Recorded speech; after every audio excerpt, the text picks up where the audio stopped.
Hey everyone, thanks for joining tonight on a Saturday.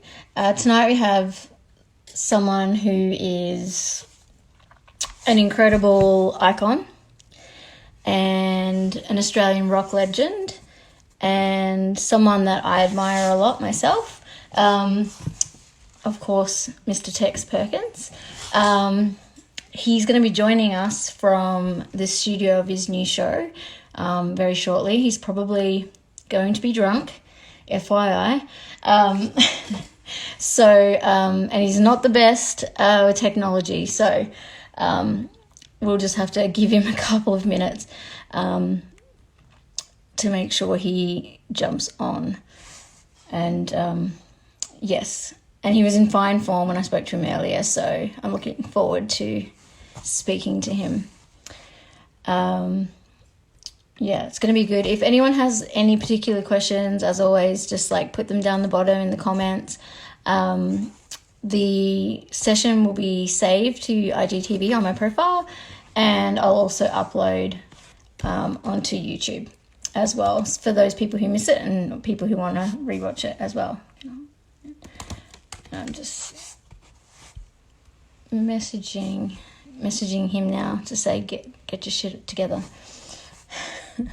So apologies, a couple of minutes late there, but it's not my fault. Bridget, hello. Okay, he's seen the message. He's trying to work the machine. So give him a few minutes. And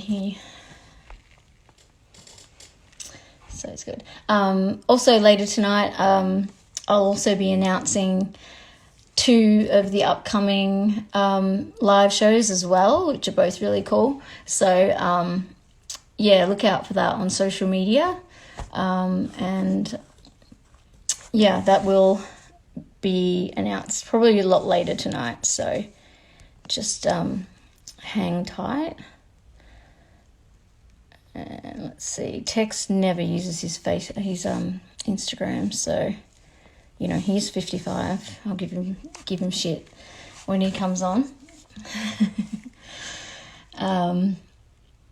Yeah, sorry guys, you have to look at my face for a couple more minutes.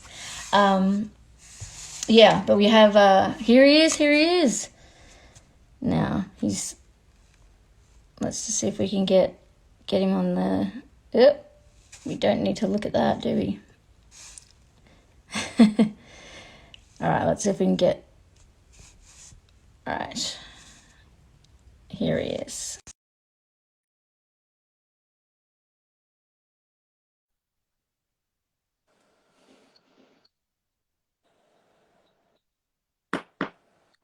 Oh, You right? hello there. Hello, everyone. Hello, Renee. Hello, everyone. Hello. Now, I started... You're calling us in from where? Where are you now? I'm in the Great Hall. Yep. Which is on our property and in rural New South Wales, Australia. And how many margaritas are you on now? How many? What? How many margaritas are you on now? Oh. Halfway through my second one. Oh, that's all right. I got a drink, made one, margarita, and I got my shot here to start the interview with. Ready to roll. Well, it's very important. It's all about balance. I think 3 margaritas will turn this into a very unintentionally revealing interview. I think I'm just right. You open up a little bit, but not too much. Yeah. Just. I don't want to scare anyone. Yeah, I've heard in the past you say that you're an interview villain. You don't scare me. So. Yeah, I know. All right, I know. You don't scare easily, Renee. Mm. Boo! There you go. Shot down. All right. So I guess this is the thing. Yeah, I don't scare easily. I guess that's why. Look at you doing angles. Yeah. Is this my good side? Where's the fire again? Is that my good side? No. Go back. Is Yeah. that my good side? Anyway. Sake. Yeah. Gotcha. Let's commence the discussion. We'll commence. What is happening? So, yeah, like I said, yeah, you don't scare me, and I think I think that's why I was thinking about it, and I was like, we actually just met online. I just messaged you a while back, and I did your playlist thing. And you did my playlist later. Yep, for Ruin Radio. That's right. And I guess I just said, hey, we're going to be mates, and we're fucking mates. Now we're mates. There was no kind of this is a discussion. It was, we're mates now, and that's it. Well, Facebook thinks we should be mates too. We have about 50 mutual friends. So. Yes, we do. And then I came and watched The Beast the last time they played, and I also came and watched you and Matt play solo, where I was luckily enough able to get you to play that cover for me of Mr. Heartache. Which I enjoyed thoroughly. You are, yeah. And I love a challenge. I love a challenge. Yeah, that's the thing. I love an achievable challenge. Yes.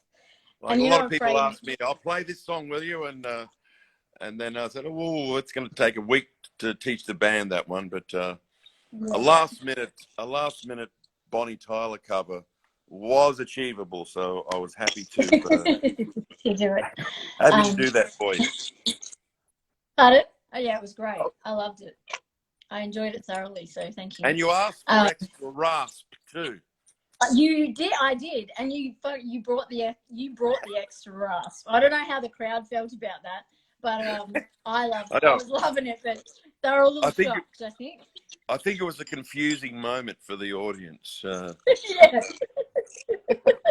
I think it was. There was the song started and it was and all of a sudden it got rougher and rougher and rougher, and people were getting there was some confusion, definitely. Mm. Well, that got a little bit of blur again, mate. I'm going blurry again? Yeah. It's that margarita. Well, I've got laughter tears in my eyes, so everything's blurred to me. So come along for the ride, everyone. Yep. Yeah, so that's sort of how it started. I just said we're going to be mates, and that's it. So now we're mates. Even though we spent about 3 minutes in each other's company, we're mates. It's true. We are true mates. That's it. That's how it goes, and also that's how it goes these days when nobody can actually spend any time with each other. This is as good as it gets. Yes. Yeah. True. So, what I guess I was going to start off with is I was just a bloody little kid when Be Suburban came out, and also Cruel Sea. So I was about 8 when the Cruel Sea came out. And let me do the math. I was about 3 when Be Suburban started. Right. Funnily enough, I think you're about as old as my career. Maybe. I won't say what that number is. Yeah. A gentleman wouldn't tell. That's right. Yeah, and I think I started getting into music into a really early age. My dad was like right into records and stuff, and I remember very, very, very, very, very vividly. I watched Rage religiously, and I remember watching. I think it was Chase the Dragon, a live film clip on Rage, Right. and being like obsessed. Like, who's this crazy madman badass? Like, dude, that was also an Aussie, because at the time there wasn't too many. We had AC/DC, we had of course Nick Cave, and and I became like obsessed then with the Beast, and of course yourself. Like, you hate being sexy Texy, but but you were definitely, when I was a teenager, I was like, I had the 1993 Big Day Out picture, and I thought you were the bees Beanies, and and the Cruel Sea stage, when you used to have the open shirt thing going on, Maybe they call them the youthful years, or maybe they call them the drug years. I don't know. When everyone was real skinny, They were the everything years. They were the you could get away with anything years. Yeah, exactly. And that's when I was like, and not put on a pound. What was that? Anyway, you could, we're all skinny, and you could eat endlessly and not gain any weight. Exactly, none whatsoever. Which is the only good thing about being young, really. That's true. I know. You look back, and it's like, shit. I mean, and that's just me looking back, not you. And what, you're 55 now? Yes, I heard you telling everybody that. Well, I thought I'd give you a little disclaimer that you might not be able to work the technology. Oh, that was that. He's 55 and he doesn't really know what Instagram is. And everyone went, oh, right. So this may not happen. Exactly. Yeah. But I was frantically pressing buttons just before, that's exactly what I thought would be happening. Exactly. Even though we had a test, we had a test run. Yes. But when it came to the pressure point, that all meant nothing. It was over. I was gonna say, there's this amazing story that you told in your book, because your book Tex, and the textbook. I know how great you are with words. Your book Tex, and then your show the textbook. And there's a you start off at the beginning talking about having bottles and shit thrown at you and getting all bloody, and don't throw shit at the band, just throw it at me, and kind of like then being like, yes, this is what fucking rock and roll is, and this is what I want. Well, yes, go on. I'll let you finish your question before I before you interject. Give you my But I kind of like, I think that's what everyone drew you to as a frontman, and also just to the band. It's that chaos and the primal, like, who knows what's going to happen, type of thing. And when you have an artist or a musician that isn't afraid to like kick back on the audience as much as the audience kicks back on them, it's always a really fun show. As much as it might be annoying getting hit in the face with cans and shit. But what was that like? Like, you sort of say, Well, it was more that night. That was in Melbourne, I remember. Yeah, that was at a place. It was called the Lava Lounge, but it changed its name to something else. It might be known by something else after that. It was in the city. It was on Swanston Street. Anyway. Mm-hmm. Being bottled and bleeding on stage is just on my rock and roll checklist. Well, there's all these sort of classic rock and roll moments, like that. that that'd be fun to do, but you don't want that to happen all the time. You know, like being hit in the head with a bottle on stage, and then bleeding profusely, and then and then sort of getting into a physical fight with security, and then being taken to hospital. That's all sort of. It's all basically sort of. I think it's fun once or twice, but that's when it becomes your life. It's that's not fun. But for it to be like, it still is a fun thing to talk about. Basically, I think that's how I lived.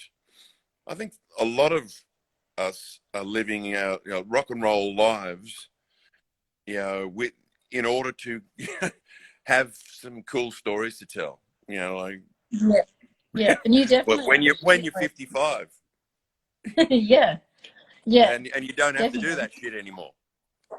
Yeah, but, you can just reminisce of that. But I had a early history of being. We were constantly had things thrown at us in the dum-dums. Yes. We would get support spots for bands like I don't know, the Johnnies or the Scientists. No, maybe not the Scientists, but maybe the Johnnies and bands like that sort of were going out into the suburbs a little bit. Rather than staying in the inner city, sort of, and have sort of sympathetic crowds, we were getting support with bands that were playing in the suburbs, and we'd turn up and play our, like weird sort of, psychobilly sort of, bullshit as far as they were concerned, and they'd throw stuff at us. So it was very common. I actually turned it on its head. I said, you know what? One night I said, cans and bottles are one thing, but you know what would really hurt if you threw money, if you coins at it, that could really hurt. And also we'd come away with an extra $50 a night. But being hit in the head with a bottle, it was just part of my rock and roll checklist, and it was tick, move on. Yeah. But the way I think the kind of testament is that true rock where you just went, you want to throw shit at me? Throw shit at me. I'm still going to play.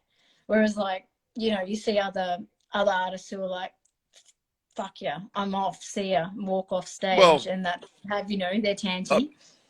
You threw shoe at me, that's it. Both are legitimate responses. I mean, mine was, I was actually angry with the audience because I thought they disrespected Roland Howard, who was our support, and they sort of gave him it was Roland fucking Howard, playing solo, and people are just sort of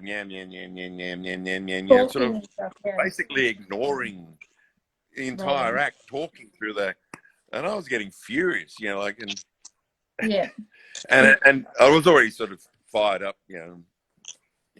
on Saki, so I was a little emotional, but yeah, I was actually I had contempt for the audience for how they had treated Roland, and they probably didn't even realize that they were disrespecting him, but that's how I saw it. That's a common story actually among a lot of artists that saw and fans that saw Roland at the time or even later in his career before he passed. It's a common thing. I don't know. I've never understood that the crowd is always shit for Roland for some reason. But he has this cult following, and he's such a talented, amazing human. But yeah, his crowds are always really shit for some reason.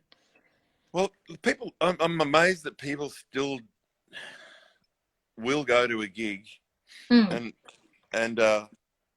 they still haven't got the idea that, like, even, I mean, for me, like, if an audience isn't, if they're sort of distracted and there's mumbling, like, it completely throws me off, and like, I just, my inner voice says, "You're not selling this. This isn't working."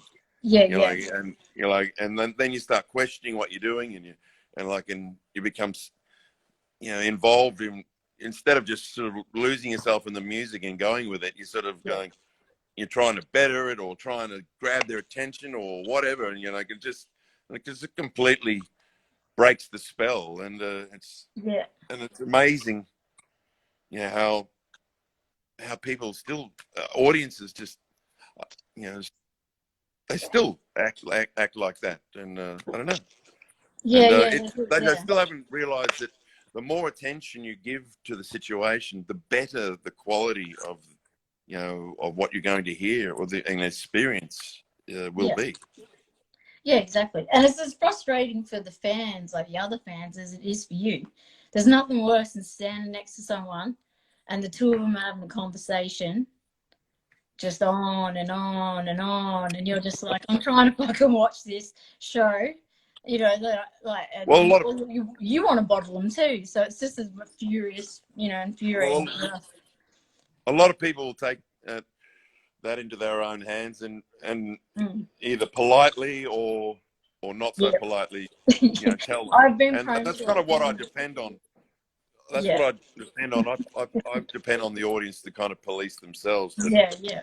I've definitely had a few. When they're in the front row, yeah, when they're in the front row, and you can see, and they're talking loudly, completely oblivious to what's going on. Why are you even in the front row? Like, why are you in the front row? I don't get it. I know. It's fucking ridiculous, but painful. Incredibly painful. Don't get me started, Renee. Don't get me started. Yeah. But anyway, we digress. Back to... we digress, yes. And I was going to... Where were we? What's that? Where were we? How did we get into this train of thought? Oh, we're talking about the blood in the bottles, and then I was gonna mention the rolling thing anyway, but you got into it anyway. And I was gonna say you were born in Darwin, which is really cool. I think I've been to Darwin a couple of times when I was a kid, and I know you only lived there for like 5-6 years. No, only 2. Was it more than that? Only 2. Yeah, I was just born there. Yeah, and then you went on to Brizzy, didn't you? Yeah. And then I was when I was looking at stuff, it was saying you were brought up strict Catholic, which I really found funny. Not strict Catholic, but devout. But you were Catholic, yeah. But regular Catholics like church every Sunday. Were you doing all that stuff? Confessing? Did we what? Did you confess? Oh, yeah. Go to confession and everything. Yep. Shit. It's a good deal, the confession thing. How many years did you do that? The confession. It's a really good deal. You just go and talk to this pedophile in a very small space, and with a screen. Yeah, and then the slate is wiped clean, and then you can go on. You can do all those same things again, just as long as you come and talk to the pedophile behind the screen. Yeah, it's a great position, isn't it? Sorry to all our Catholic fans out there. Catholic friends. I was going to say, when you were young, you were talking about the moment you came across like Alice Cooper, Welcome to My Nightmare record, and Bat Out of Hell, Meatloaf, which are 2 albums that I actually really, really fucking love. Well, I hate Bat Out of Hell. Do you hate Bat Out of Hell? I can't stand Meatloaf. This is the thing. I hate Meatloaf, but for some reason, Bat Out of Hell, I always loved, right? And they were always the 2 of them were always on the record player at home interchangeably, along with along with AC/DC and Pink Floyd, and a shit ton of Australian bands that most people probably don't even remember, because I grew up in the country as well, so regional Victoria, just on the border of New South Wales and Victoria. So, we were listening to, there was like Goanna and, all that. Do you remember Albury Goanna? Wodonga? No, not Albury Wodonga. Not Albury Wodonga. Everyone tries to pick it. No.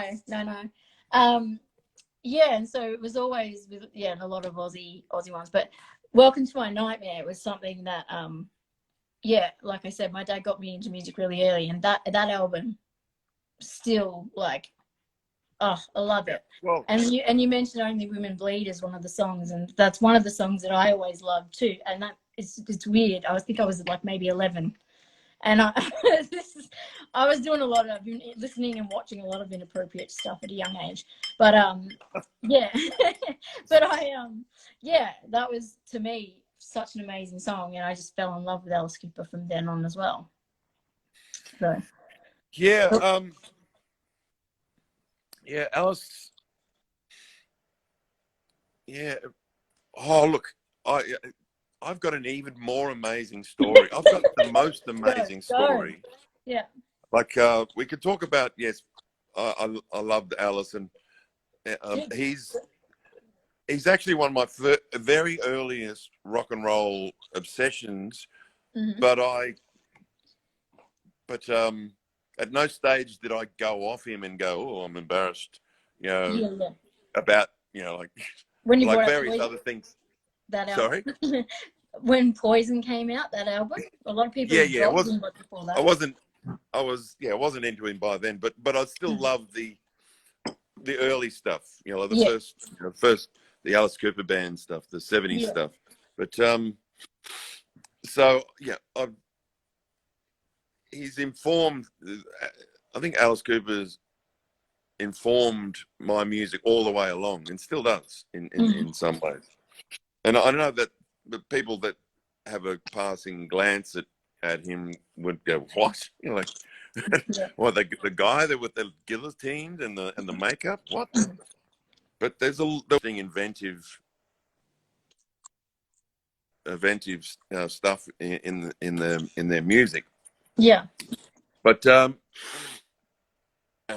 that still inspires me now.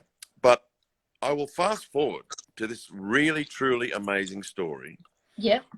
where There's no rules here. okay, this happened in 2017, I believe. It was the tour before the last tour that just happened earlier this year. Yeah. Mm-hmm. All right. I like the rock and roll bludger that I am, just rang my agent and said, "Frank, can you get us a couple some tickets to Alice Cooper?" And, yeah, leave it with me.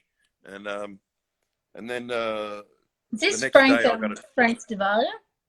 the one and only. Yeah, I know Frank. But Great voice. anyway, the next day I got an email with a digital ticket on it. Just one ticket. I went, oh, okay, okay, one'll do. Thanks, Frank. And Yeah. I didn't question it. And then maybe later on in the same day, I got another email with 2 tickets on it. Yeah. And I thought, wow, 3 tickets. Awesome. Yeah. So I got my mate Steve, and I got my mate Jeff, and we organised this whole thing. We're going to Alice Cooper. Yeah. We're all excited, and we get up to the gate, and there's this big long line of people in front of us and behind us. And we get up to the thing, and I get out my phone and go bleep, and I let Steve through. Yeah. And then I go bleep, and I go through, and then I lean back to get Matt through, and Yeah. it goes. To cut a long story short, what had happened is Frank emailed me the same ticket twice. It wasn't 3 tickets; it was just 1 ticket twice with another one. Yeah. So there was only 2 tickets. So anyway, we're stuck in this situation. I'm already on the other side of the turnstile. Yeah. Matt's standing on the other side. There's 1,000 people behind us in the line, and we're trapped in this moment of what do we do? Yeah. Oh my God! And then I'm thinking, oh shit, I can't let this happen. I'll jump the turnstile and you go in and see Alice Cooper. I'm sorry, I fucked up. Yeah. Yeah. Anyway, at that very moment, somebody comes to my side and says, "Would you like? I've got an extra ticket would you like it? And this guy happened to be just accidentally given an extra ticket when he collected his at the ticket box. So out of the 70,000 people there, the guy that I needed to be there right then and have the kindness and the guts to actually step up was there. It was a fucking miracle, and it was. I still am in complete awe of that moment. He was like this angel that appeared like at the moment exact. I mean, if he'd gone through a minute earlier or a minute later, he wouldn't have been there. Yeah, exactly. And he saved the day. It was a fucking miracle, Renee. It's the Cooper miracle. I mean, and I saw him. I'm just trying to think. I saw him. I came back to Australia from the UK for. I reckon maybe it was the same show. And I had my friend gave me a spare ticket, and I went, and that was it was an amazing show. It was an amazing show. I preferred Ace Frehley's support slot, actually.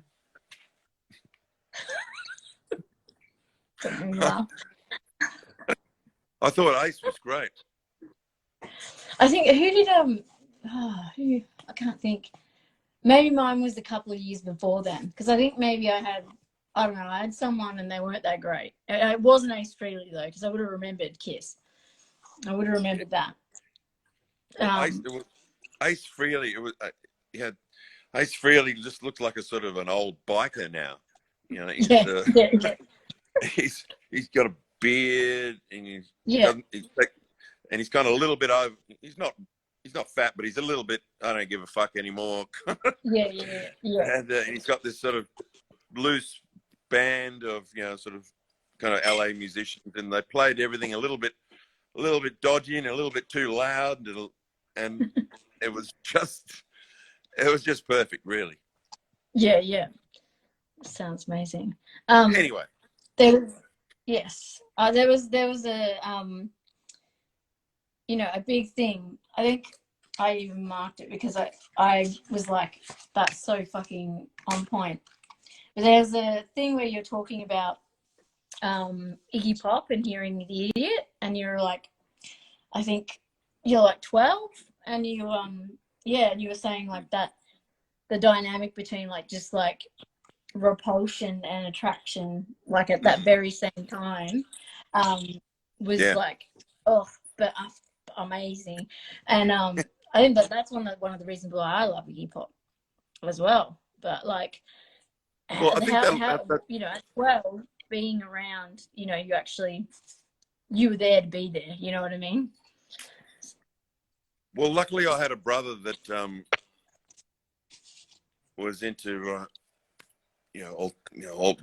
alternative rock or good rock, good rock and roll. Like he brought the Sex Pistols and Iggy Pop and Lou Reed and the Velvet Underground into the house. So I was hearing all that music at the same time as I'm hearing the Eagles and Hey, the Eagles are great, and I saw that thing, and I went, I fucking like the Eagles too, and I'm not ashamed to say it. I can sing every friggin' word. There you go, mate. I think I know every single word in my head, like subconsciously. Like that was constantly playing when I was growing up, from when I was like a little kid, like 3 years old. I think it's just seeped into us, and we have no choice. It's part of the ground floor of our personal taste. So it's everything else has been built upon there. We're never going to get rid of the things that that we were just that were we were hearing when we were children in that environment. And and I had it in all directions, and like Bob Dylan or Elton John. A lot of people don't understand why I can stand Elton John, and I can. I had a brother that played Elton John, and And sure, through my punk rock years, I would go, oh, fucking hell. But now I'm openly. I will argue for hours of how great a record Goodbye Yellow Brick Road is. Yeah, yeah.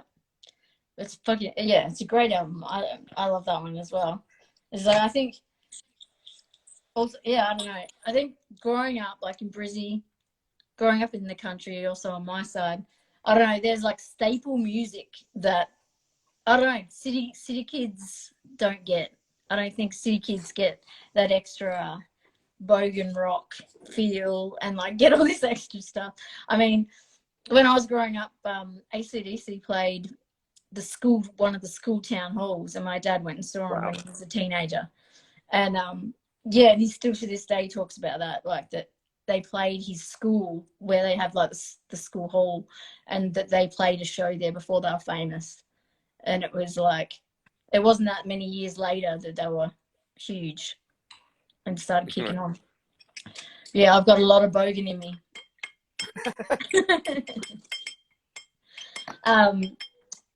Where was I next?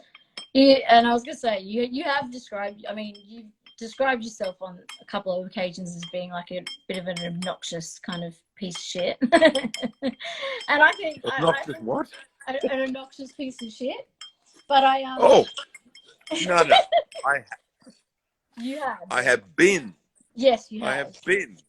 And you had some amazing, I wouldn't said now. describe myself as that now.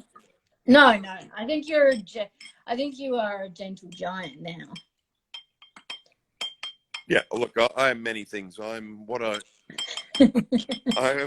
I'm forced or need to be. Yeah. On any given day. Yeah.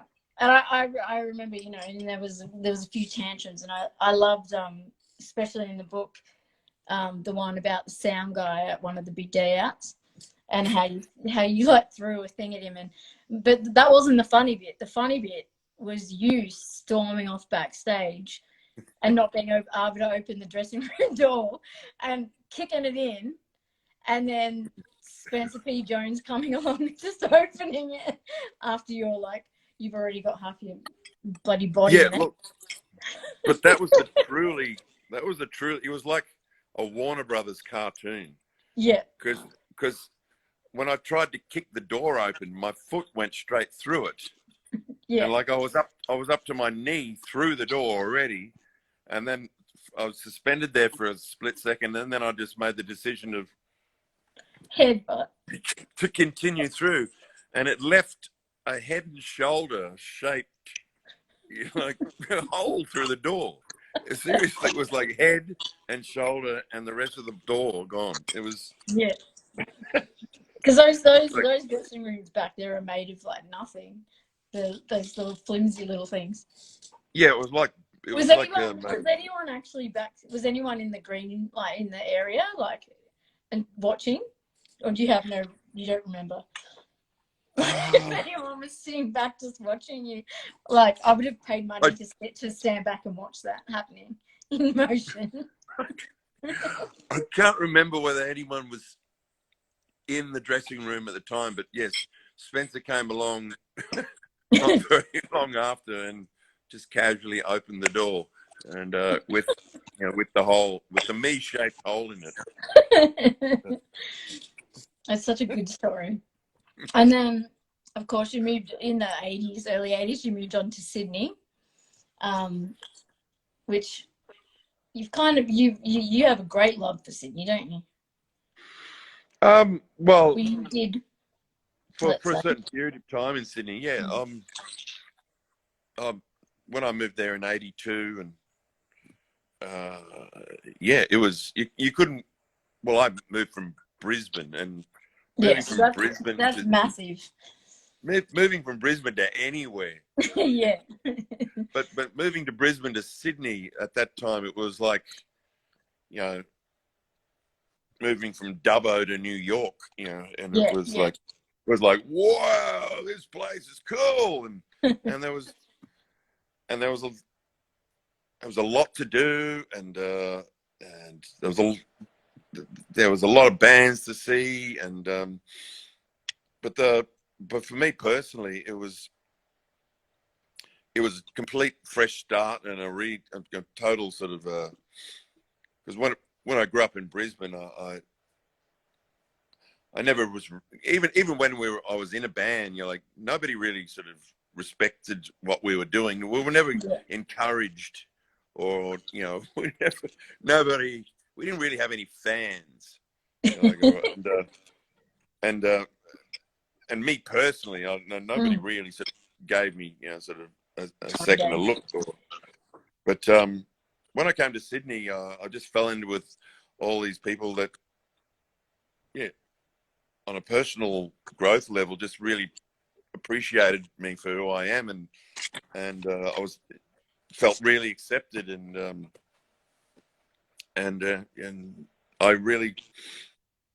I still love those people that today that did that. They were so welcoming to me at that point in time when I was 17. At some stage you were squatting and stuff, weren't you, in Sydney?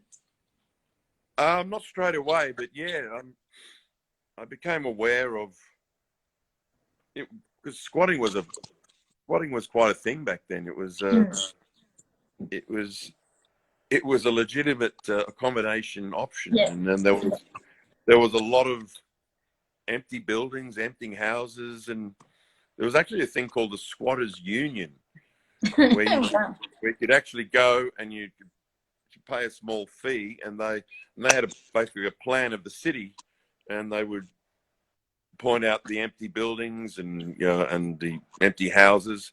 There was an entire street in Glebe that had empty houses. And Glebe's a nice area. Not like it's a pretty good area. But the best squad I was involved with was the Gunnery, which is in Woolloomooloo, which is actually now a part of the art gallery. It's and that was an amazing building, an amazing space, and it really got used in to its full potential by there was musicians, there was dancers and painters and all sorts of creative people using this space. But eventually they were all thrown mercilessly out into the street by the police. But the 80s, yes, that was a golden era for squatting. Yes, yeah. And how old were you then? Around that squatting stage? Somewhere between 22 and 27. Yep. Yeah, something like that. The golden years. Yeah, in some way. Oh, well, look, I don't know. The tequila's hitting me in the face. Well, I've run out. Bloody hell! You have to get someone on. How long will this go on for? Because my power's saying I've got. You've got trust you to have no power. The old man didn't know how to charge his phone. The next thing I was going to say was there's that amazing iconic photo where you're holding your daughter Tuesday, and there's like Mark Arm from Mudhoney, and you've got Iggy Pop, and you've got Kim Gordon from Sonic Youth, Nick Cave, and I think that was 93 Big Day Out. What the hell was that like? I mean, all of those people in that photo, including yourself, icons, right? And I don't think there's another photo like that that's quite as iconic when you look at it and you go, fuck, there's this guy. They're all people that were very influential in their own genres and in their own ways. Absolutely.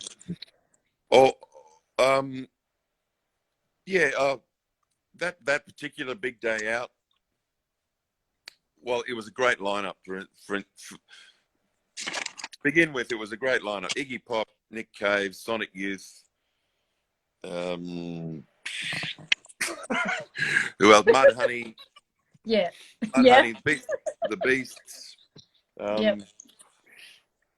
a whole bunch of other people, but all those I think they were the headline bands Yeah. basically, and they all totally were fans of each other anyway. So that was a really good mix. I Yeah. think Yeah.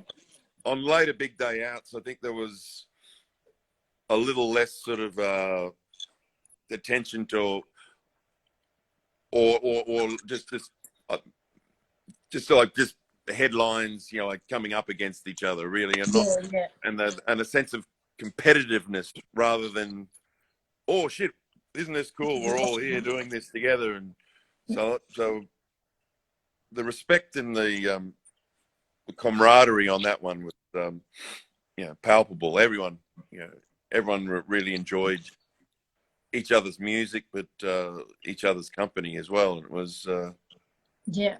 really a lot of fun, and I remember all of it very fondly.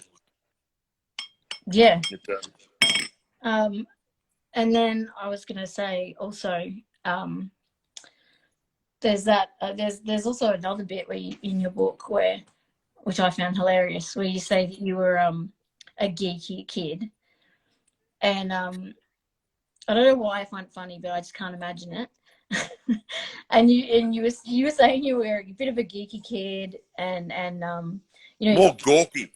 gawky. Okay, because you were tall, and Yeah, I people think kind of geeky means bookish or smarty. computerish. Yeah. I wasn't that. I was more sort of gangly and awkward, and Yeah. And you got constantly bumping into things, and have you ever come across anyone from back in the old high school days, or any of those days, like when you were in the heat of it, and them being like, what the shit, that's that gangly kid we used to pick on, and then there you are up on stage. I wasn't so much picked on, but I was more just sort of left out. I wasn't. I wasn't included in the sort of the. Yeah, I was more of sort of a alone. I was left to my own imagination. I spent a lot of time with my with my push bike, riding riding into the bush, and and letting my mind wander and going on little adventures like that. But no, I don't keep contact with anybody from school. No one does. No one should. No. I mean, like, if someone my ever school actually come up to you, rather, and been like, "Hey, I remember you from we went to high school together," and you kind of think, "Yeah, and I hated you then, mate." That's right. Well, there's one guy that I do that I hear from semi regularly, and who was always actually we've had a good relationship since we first met when we were about 8, and we've he's the only guy we're not close friends, but we've kept in contact. But I do remember catching up with there was this guy that I had a fight with on one of the last days of school. We had a physical fight. We had he dobbed me in for something, which can't remember what it was. He dobbed me into the teacher for something, which is a big that's a cardinal sin as far as I'm concerned. But anyway, without at lunchtime, I poured a bottle of ink into his bag, and then after school, he said he very sort of formally came up to me and said, "I'm picking you for a fight, and meet me at the meet me down at the rugby league ground at 4:00." Yeah. And and he wasn't a tough guy, and I wasn't a tough guy. We were sort of basically two gangly, awkward, fucking like prepubescent fucking dorks, like, and we kind of had this fight, like, and I'm trying to imagine. Yeah, well, it was Queensbury rules.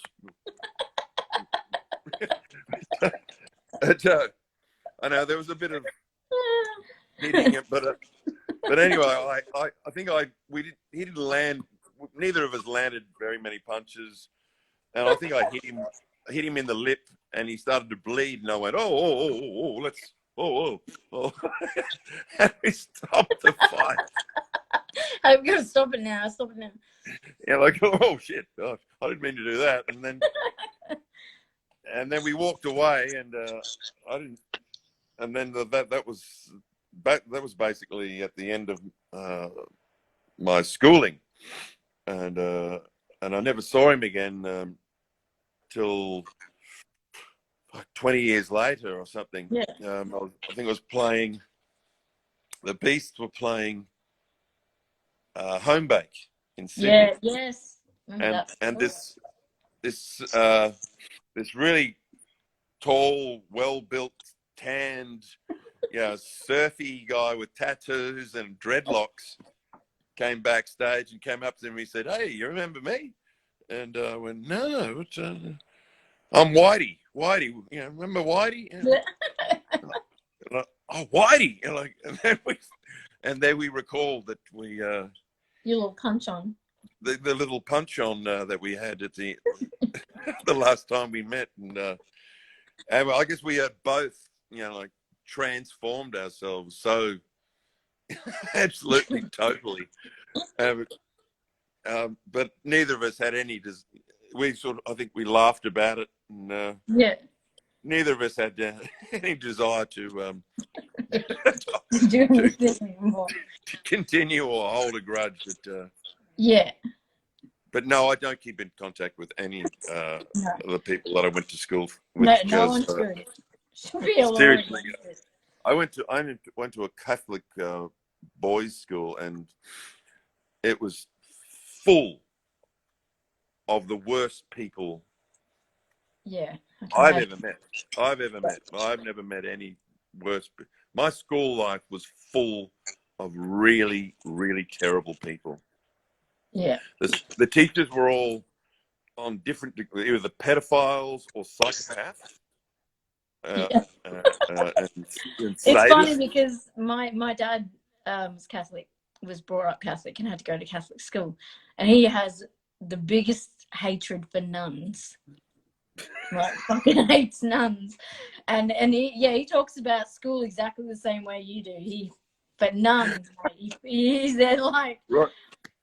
Well, the nuns used to whack him too. Yeah, they whack you shocking with a big stick apparently. But his school was all nuns. No, I think there was only like one bloke. Like, that's weird. But it was all run mostly by nuns. So, a bit of Sister Act or something. But no, but I was going to say, even though we were educated by pedophiles and psychopaths, the kids were worse.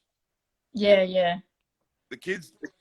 Have you ever read Lord of the Flies? Yes, many times. And what's that old film? That's what it was like day to day. It was this tribal mentality of and this hierarchy and this. It was horrible. Brutal. Yeah. I don't wish to talk about it any longer. What's that? I don't wish to talk about it any longer. No, I'm down to 10. I'm under 5% power. You're gonna die. Because you're gonna die on us. But you've got your new show, which you're actually at where you shoot it. Yeah, Tex the show. Take a look around at the decor. Yeah. Yeah. There's the stage down that way. Yep. So that's every Sunday night, isn't it? Not every Sunday night, no. we did it. We did it. Oh, I can't remember the date, but we did it with the second one a fortnight later. But that was too high pressure. So we're going to. It's going to be 2 weeks was too much. Well, it's going to be at least once a month, and if we get it together, we might do a little more than that, but it'll be at least one a month. Yeah. And when's number 3 coming out? Episode 3?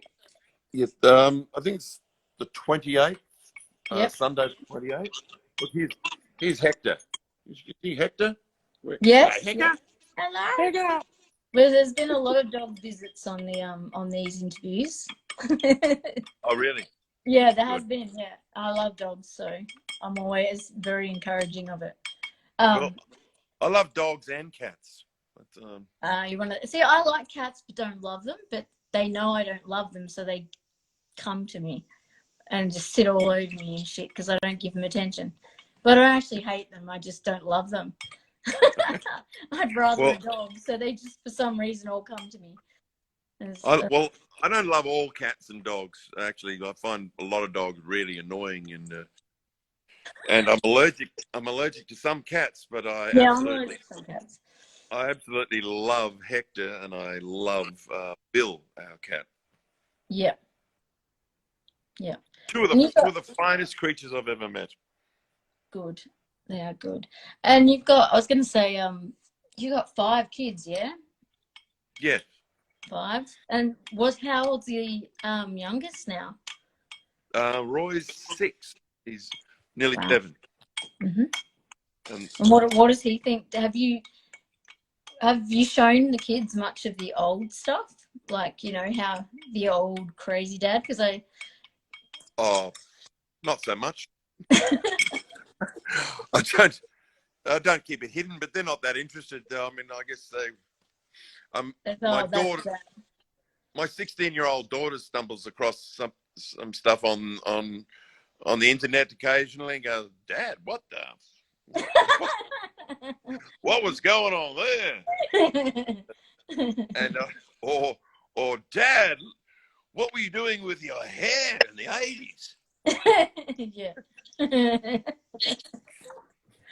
Yeah, there's a few. You had a few different hair looks, but I think the long hair and the long hair look I always loved, and the long hair big comb back thing you had going for a while.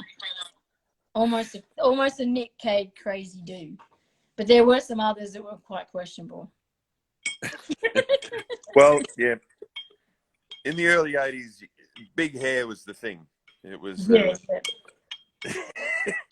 Look, if you didn't have big hair, you had no hair. Yeah, I had a side bits cut into my hair when I was in the 80s. Not good. Not by choice, forced by the parents. The 80s was a bad time to grow up, fashion and looks wise. Well, some people. Well, I'm not sure. I think I'm having a good hair hour. Yes, yeah, good hair. Yeah.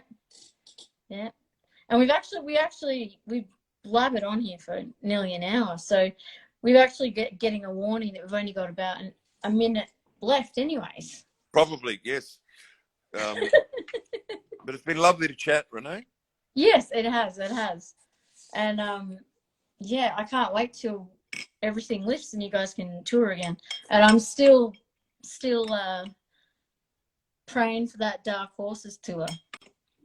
Really? Yes. Break Me Gently, I'm telling you, my favorite song. One of my favorite songs of all time. That album is just phenomenal. I was actually listening to it earlier. Still phenomenal. So keep pushing. I'll be on you. I'm just going to keep messaging you on Facebook saying, come on. If you can get me to sing a Bonnie Tyler song, surely you can get me to reform the Dark exactly. Horse. This is the thing. I'm like a bully.